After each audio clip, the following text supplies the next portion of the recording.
What I'd like to talk to on this particular subject is the concept taught by many spiritual teachers and gurus that lying at the core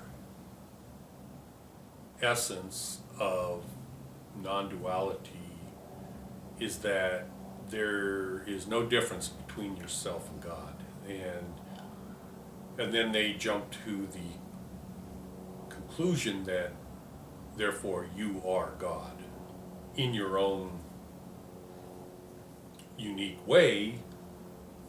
Nevertheless, that is God. And the question constantly arises in many faiths and religions, as well as philosophies, that people want to know what am I? Who am I? And that question arises because as a human being,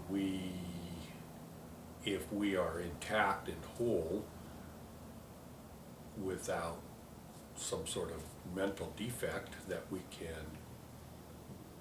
we are aware, then the question constantly is coming about as to what am I, because they realize they are not this, so what am I? And that's just a common question that any human being comes to ask themselves at some point in their life, irrespective of faiths and religions. And then the faiths and religions and spiritual teaching people or gurus attack that question and apply it to their own unique self. But when in fact it isn't beholden to any particular faith, religion, or anything. It's just a common, that is the aspect of awareness. Awareness is the ability to contemplate what am I. So that's what I'm trying to address. I've been told that I need to qualify my unique outlook, and so I will. The reason it's unique is I had a unique experience as a child, probably 6 or 7 years old. I was almost beaten to death, and when that took place, my awareness left my body, and I was like, some people would say, your spirit left. But I'm not going to identify it as anything because I don't know. All I know is my awareness was not residing in the child's body that was being beaten to death. And my awareness was looking down upon this situation, and I felt so sorry for that little child. And the odd thing is the child was alive, and it was being beaten to death, and it was maintaining its body and reacting and doing whatever a child does at that age, crying, whatever the case may be. But I was not that. And I was witnessing the situation take place, and I tried to interact with the physical realm by screaming at the top of my lungs for the adult to quit, because I knew the adult was going to murder the child if it didn't stop. And another individual interceded and stopped the beating. But the odd thing is I was not the child, I was not the adult, I was separate from everything, and I could not interact with the physical realm. And I felt, just like you were a normal person, I felt sorry for that little child. But the child was me. But at the time when I was disassociated with the body or my consciousness, I was a fully grown adult, if you will, or a fully grown consciousness. I was intelligent, I was wise, I was not a 6-year-old child. I was more aware than I am right now in this physical body. So, fast forward to today, some almost 60 years later, and I've been following the spiritual path ever since. By the way, I have absolutely no animosity for the people involved in the meeting or anything. I account it as all an experience that brings us to define what we are in our essence. So I have zero animosity. I am oh so grateful that I survived, though. Anyways, God did not create you. I'm speaking kind of like with authority. For instance, you're not going to look this up in a book somewhere and find it. You might find aspects of it here and there, but I did not get this from books, nor did I get it from anything existing on this plane of existence. I got it in the same way Krishna got his information, or Buddha got his information, or Jesus got his information. It all comes from the same source. And I'm here to tell you, it doesn't come from within. It comes from God. It comes from a different source than what you are taught it comes from. The essence of what I am, the essence of that awareness that left the physical child and was witnessing taking place, the essence of that entity or awareness was not created by God. It is eternally coexisting with God, but you cannot identify it as non-duality. You can identify it as duality, but only in its developing format. I'll try to address that concept a little later. But suffice it to say, the essence of what you are has not been created by God, nor can God create it. And as a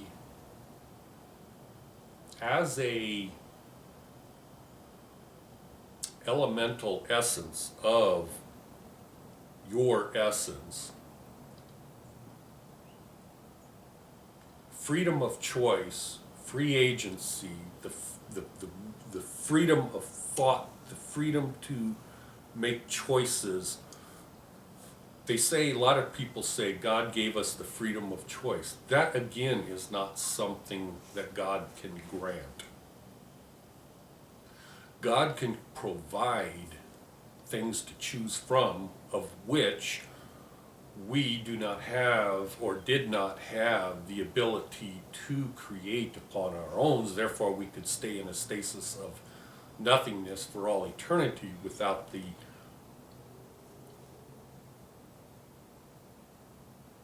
the items of choice being created by God. That's why God is called the Creator, or one of the reasons why God is called the Creator.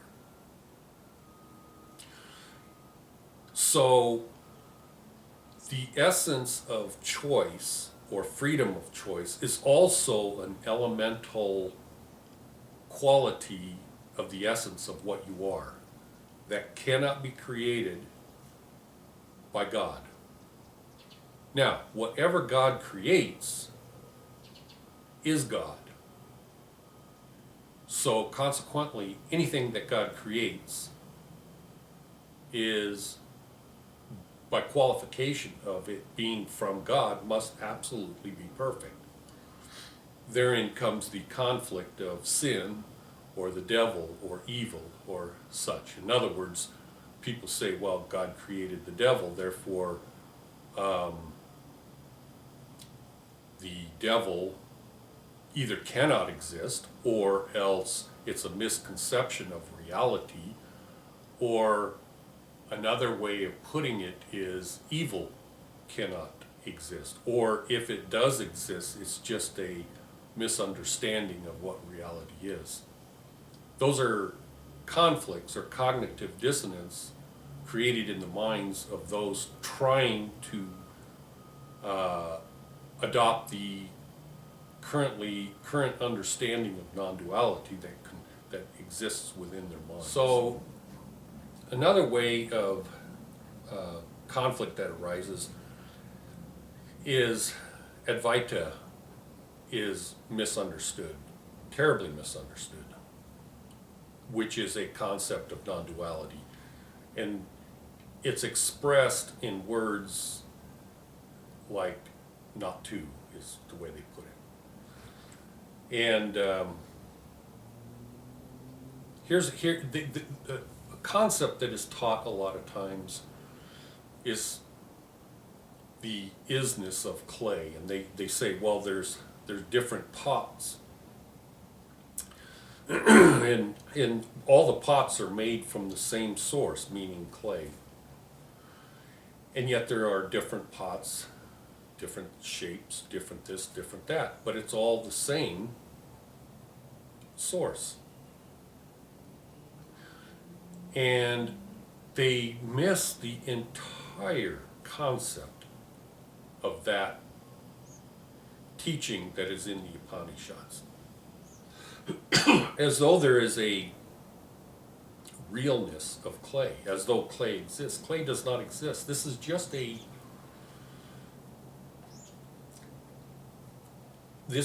teaching written down to try to express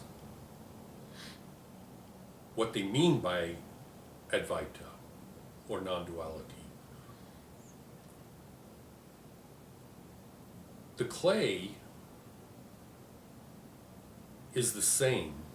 The pots are different, but they're all the same. So what is the difference between two different pots?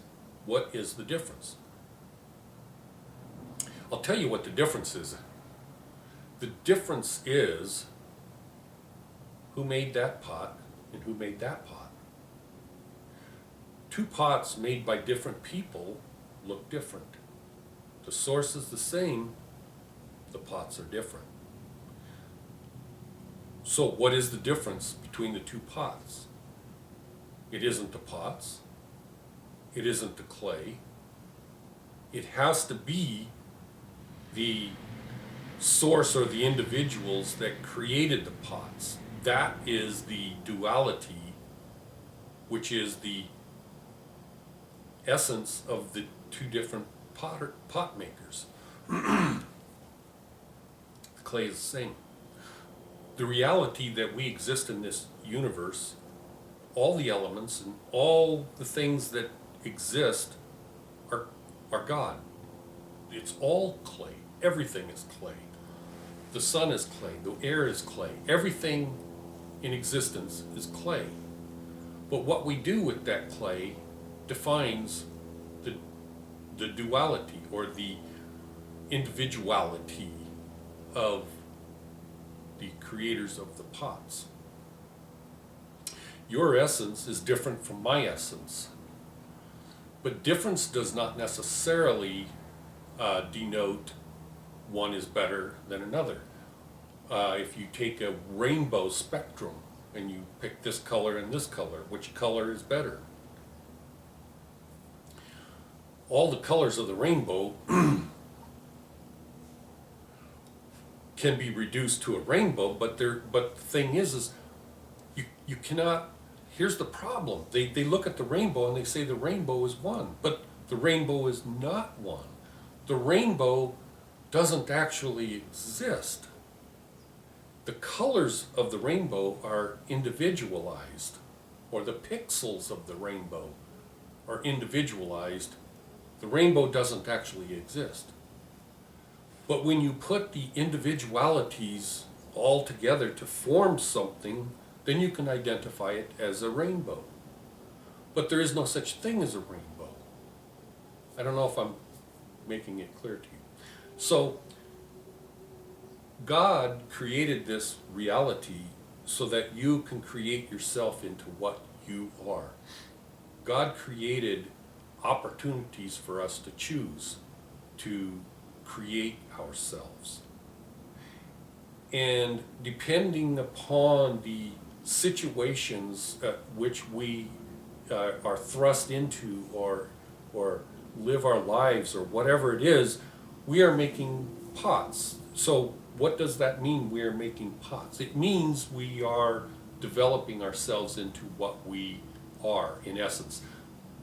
And it takes more than one lifetime. It takes literally hundreds, thousands, millions, billions of lifetimes.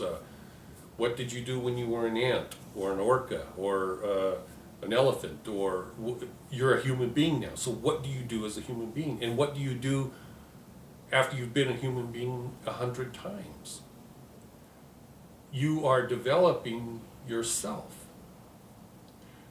So when I look back at when I was being beaten to death, I saw that as a reality that I was thrust into.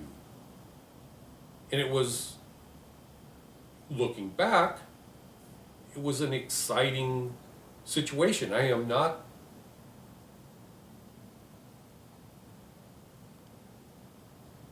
not condoning the evil that took place, but it took place, and there's a chain of events that all lead up to a certain thing, and we all got opportunities to choose what we were going to do in those particular situations. It would be like taking a still photo of a movie, a roller coaster, for instance, and you take a still photo of it, and a person that has never seen a roller coaster because they grew up in the jungles of whatever, and they see a picture of a roller coaster. There is absolutely no way to know what a roller coaster is from a single frame picture. But you show them a movie, and then they will start to understand what a roller coaster is. And then you put them on the roller coaster, and now they know more about what a roller coaster is. So the snapshot of the roller coaster, just a single picture, is a particular choice. It would be comparative to a particular choice that you made, and then you put all of these pictures together, which is your eternity, your string of eternal existence, and along that line somewhere you want to put your finger on it and say, that's what I am. But that isn't what you are. You are the entire string of reality, but the string hasn't proceeded past this point yet, and this hasn't taken place yet. Over here at this end of the spectrum, before you were given a spirit by God, before you made your first choice, it says in the Bibles and stuff like that, that in the beginning God created the light. And that's an analogous story that identifies the first opportunity to make a choice or to create yourself. And so if you existed in a, no, let's change that if. Since we all exist as a form of consciousness without anything to choose from, then we exist in that state of beingness, coexisting for all eternity with God. And then God, at some point along the, when I say our existence, God said, let there be light. And so, okay, so do we want to choose the light, or do we want to stay in the darkness? If we choose the light, now we have defined what we are at that point. At that point in the roller coaster, we have defined what we are. We are something that chooses light over darkness. And now you add 100 million, billion, trillion, quadrillion choices, and you go, oh, that's what I am. But that's not what you are. But what were you at the beginning? God does not know. God doesn't know what your awareness was in the beginning. That's the whole point of why God created this reality. People don't realize that God created this reality to find out what reality is. God created this reality so that you could find out what you are. A lot of people that teach spiritual stuff say, no, just stop, slow down, relax, meditate, look within and to find out, what am I? And they say, calm down and just, and you go, that's what I am. But that's not what you are, because that's like taking a snapshot of the roller coaster ride to this point or whatever, or saying from here to here, that's what I am. You don't know what you are. God doesn't know what you are. God has a pretty good idea at this point in our existence, but certainly we don't have a good idea because we don't know what we are. It's important at some point along the path, maybe it would be the equivalent of taking a pair of glasses, and the glasses exist, and at this point I am aware enough that if I let them go, they're going to fall down. Okay, they did exactly what I thought they would do. And at some point along the path, God knows what the end product is going to be. But the glasses, they might think they're going to float up if I drop them. They don't know, but if I drop them, then if the glasses have consciousness, they know after being dropped 100 times what they are. What they are is something subject to gravity, and then they're going to come down. They know that. You're in the same boat. Just because God knows what they're going to do, the glasses need to know what they're going to do. The glasses need to know what they are. Therefore, this reality exists to give you and me the opportunity to create ourselves, to find out what we are. So there is no such thing as looking within or stopping or whatever. No, this reality is provided for us as a continuance of developing what we are. When Jesus said, I and the Father are one, what does that one mean? Well, God is one. Jesus is one. They're not the same, and they are not one. Together, they are not one. But God is one, and Jesus is one. When Jesus says, I and the Father are one, that would be like saying this apple and this apple are one. It's one apple, it's one apple. But together, they're not one apple. Together, they're two apples. If you can't tell the difference between the two apples, you could say, if you've seen me, you've seen the Father, because they're the same. Does that make sense? So when you are at the end of your roller coaster ride and you can't really tell the difference between you and God, then you and the Father are one. Does that make sense?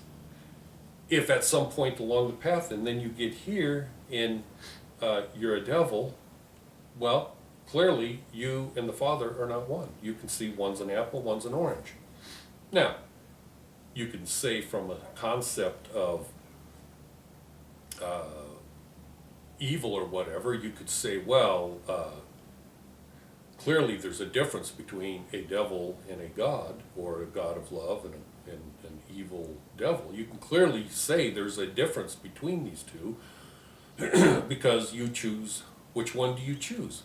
Well, at this point, it's very simple for you to figure out which one you choose. I highly doubt you choose beating people and murdering people and being hateful and mean and all that kind of stuff. Otherwise, you wouldn't be watching this. You prefer to be loving, kind, and helpful. Well, that's easy to see now because these two things are at the end of their end of their development, and it's very easy to define what you want. But when they are in their rudimentary growth process, You don't know. That's why Jesus taught, what's the difference between the wheat and the tares? Well, in their beginning, you don't know what the difference is. You can pull them both up and throw them away. There's no way to define back then. Of course, now we got DNA and everything, but there's no way to know what the difference is between wheat and tares in their path of development. But down here, it's real easy to define. But what are you? You don't know what you are down here, and you have to keep going. So that's why we have a world filled with evil. That's why we have a world that God creates asteroids and earthquakes and tsunamis and all kinds of havoc. And coexisting with these things are butterflies and autumn leaves falling from the trees and the beautiful music of wind rustling through the leaves. And then we have individual human beings co-creating this reality by the choices they make, which is we make pottery.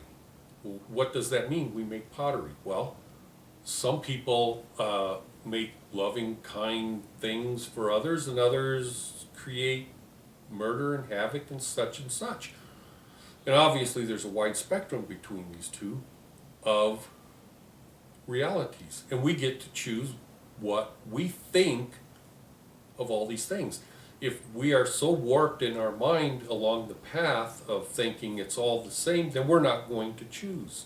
And we're just going to sequester ourselves in a cave, if you will, without subjecting ourselves to the world, which is not the will of God. The will of God created this reality so that we can interact with it and choose to place our minds in a stasis sort of mode by spiritually shutting ourselves off from this reality. We're not accomplishing anything other than wasting this life away, and then of course the wheel of samsara, we're going to have to be born again and go through it again and again and again and again, because you're not going to circumvent the will of God. And the will of God is to place us in a situation that gives us opportunities to choose and to develop the essence of what we are. And so I hope that answers a few questions. I know it's kind of long-winded, but thank you for watching.